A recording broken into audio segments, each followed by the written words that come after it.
Thank you guys for being here, and obviously you guys came hungry too, so keep eating pizza. Don't feel bad about getting out back there. My associate head coach, Yvonne Hawkins, is here too. Yvonne, you want to say hello? I can see Chris Brandon, director of operations back there. Chris and Yvonne are actually two that, oh, Shelly Sheets, hey Shelly. Go give Shelly a hand too. Chris and Yvonne actually came with me from Boston College when we moved out here a couple years ago, and Shelly and I were assistant coaches together back at the University of San Diego a few years ago. So I'm lucky enough to be blessed with an unbelievable staff, and nice to see you guys here. So I think I know most of you guys, but again, my name's Erik Johnson. I'm the women's basketball coach here. This is our third season, and it's we've been having a lot of coaching meetings talking about how nice it is to be in year 3, and just the differences in the progression that we've seen with our team.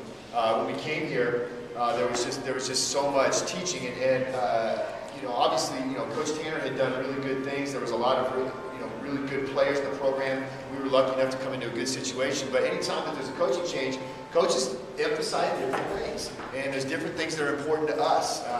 And so, that first year was a lot of just, our transition game. I remember there was a few practices early where, every player tells you how much they want to run. Oh, coach, we want to run. We want to get up and down the court. Then they start realizing what practicing to run is all about. And God, it doesn't seem that fun anymore. And suddenly, there are a couple people jogging down the court. And so, we had to do a lot of teaching of what it really means to commit to being a transition team, committing to sprinting the floor every single time. And again, our staff is unbelievable teachers. Yvonne, one of the best post coaches in the country. When we were at Boston College our last year, we had 2 freshman post players. One was the ACC Rookie of the Year over all those Duke and Maryland and Carolina kids. And the other one led the nation in field goal percentage. So Yvonne comes here, and Caitlin Murdoch, right off the bat, we had a recruiter, hadn't seen her play. So then Caitlin Murdoch was the freshman of the year in the conference, and then this last year she was, a first-team all-conference player. She'd be the top post player in our conference by far this year. She's done a phenomenal job. Shelly Sheets and Lisa Faulkner, our guard coaches, again teaching, so much of the ball movement, sharing the basketball. That's a big thing that I think defines the way our players play. For those of you guys who haven't read it, we were number 2 in the nation last year in field goal percentage. Which is a phenomenon. You have to pick one statistic. That's the one you want. You want to make more baskets than you miss, right? And so, field goal percentage. UConn is the only team, the University of Connecticut, that shot a higher percentage than the University of Denver. And they've won 78 games in a row. Is that right now? So obviously, we're really, really proud of that. Again, with our guard play, I think one of the things that's really defined our team is our ability to push the ball in transition and attack, but with our head up, and we don't care who scores. There's not a lot of one-on-one play. When I'm creating for somebody else. I'm going to the basket, I'm drawing help. Just today, if you walk to the gym, Coach Sheets and Coach Faulkner have the guards out there, again, kicking ahead, driving in, drawing help, finding someone else. People always ask us, you shot such a high percentage last year. You must work on shooting all the time. You have great shooters, We always say, of course we do, our kids are great, but as a staff, we talk about it like, I don't think we have, we don't have some of those players that are just unbelievable shooters. What they do so well is they share the ball and they create shots for others. And so our team has really bought into that. What was fun seeing in year 2 last year, that they've really bought into that team atmosphere. That even though I can get my shot off, if I can kick it over there to Trig, and Trig's got a wide open shot, he steps in, his percentage is going to be higher than mine is shooting it with people on you. And it seems like it's probably not mine. Well, maybe not. I've seen you on the golf course though, so I know how good your fundamentals are. So, but that is what's really fun. Because sometimes shot selection is such a touchy subject to talk about with players. When a player takes a tough shot and you say, I don't think Shelly, I don't think that was a great shot. First thing Shelly's going to do is go, ooh, coach thinks I'm selfish, or coach doesn't want me to shoot, and that's clearly not the case. And so it's been really, really fun to watch our players really embrace the idea of, look, I want to score. We need scores. In fact, one of our players' favorite quotes, I don't even know where I came up with this one day. I was mad at a player for not wanting the ball, not wanting to shoot or something like that, because we want our players to be threats out there. And I said, whatever her name was, Alice, there's lots of sports where you don't have to have the ball. I say, look, we have a swim team here. If you don't want to shoot the ball, you don't want to be ready to score, I can call a swim coach. We practice at 6 in the morning, whatever. So my team has now learned this, that when I say, you're that close to being on the swim team, they know they better be stepping in, they better be asking for basketball. So, it's really, for us, it's really a balance between, you need to be a threat. I don't want people that are just out there being professional passers and, oh, I'm unselfish, I just get rid of the ball. We want players that want to score. And if we have 5 players that can score on the court, but they don't care who scores, we got a chance to be pretty good, because now it's hard to guard us. And I think that we've accomplished that now, and we've gotten to a point where, for those of you guys who've seen us play, Emmy Smith, little Emiko, right? Freshman point guard, led the league in assists last year. And one of the things we've really worked on with her, and I think the difference between her being a good, solid point guard who doesn't turn the ball over, a great passer, and really helping us be a great team, is learning to attack more, learning to make more things happen, learning to not be selfish, but to actually take the initiative and make more things happen rather than just distributing the basketball.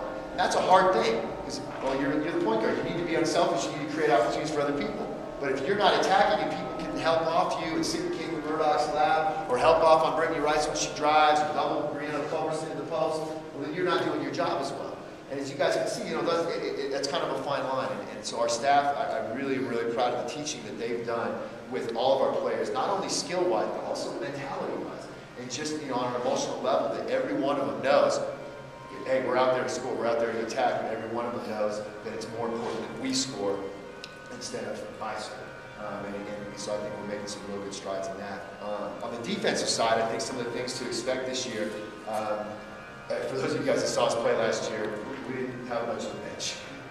It was pretty easy to decide our lineups. It was pretty much, well, those 5 are out there, and one of our two team rules, you heard me talk about this last year at this time, were no fouls, no injuries. And we luckily we did that. We were actually number 2 in the nation in low fouls last year. Not a statistic that gets published very much, but because we had to keep kids in the game, we were a little bit conservative on our defense. We were very smart. We had intelligent players. You guys know PU students are smart. We're smarter than the teams we play, so we're able to force teams to play a way that they don't want to play. And so we didn't allow a lot of easy baskets. I think our kids did a really good job buying into game plans. And doing all that. What we didn't do well was we weren't able to pressure people very much. We weren't able to create turnovers. We weren't able to really take teams out of their offense. I felt like we were a little bit vanilla defensively last year, and out of necessity. And the fact that we went 18-13 last year, went 12-6 in conference, with really at the end of the year we took 7 bodies on our last 2 road trips. I'm so proud. I'm so proud of those guys what they did. So what the message for this year's team has been that we've got to do all those same good things that we did last year, sharing the ball, that shooting percentage, high assists, but we've got to keep it up. We've got to kick up that effort. We've got to kick up that intensity. And that's what depth is going to do for us this year. So as long as we all can continue to stay healthy, which we are doing a pretty good job of right now, we've got a rotation that should be 9, 10, can be even 11 kids right now, to be able to keep those top players fresh, have lots of good players that can come in the game and just play hard. And so what I hope you see when you watch us play is kind of hopefully our transition game is even better. And I thought we were a decent, good transition team because we worked on that a lot last year. But it's pretty hard to force them to run 100% when they're playing 39.5 out of the 40 minutes. So that, invariably, mentally and emotionally, you're going to take a couple of plays off. So hopefully that will help. And even more, I hope what you see this year is a renewed intensity and aggressiveness defensively. That we can get out, we can pressure more, we can trap more. And even when we're just playing the same defense that we played last year, there should be, and you should be able to notice it. If you can't, I want an email and I want to hear about it, that you should be able to notice, again, that much more pressure, that more intensity level, and not taking plays off. So we want to be able to win the turnover battle.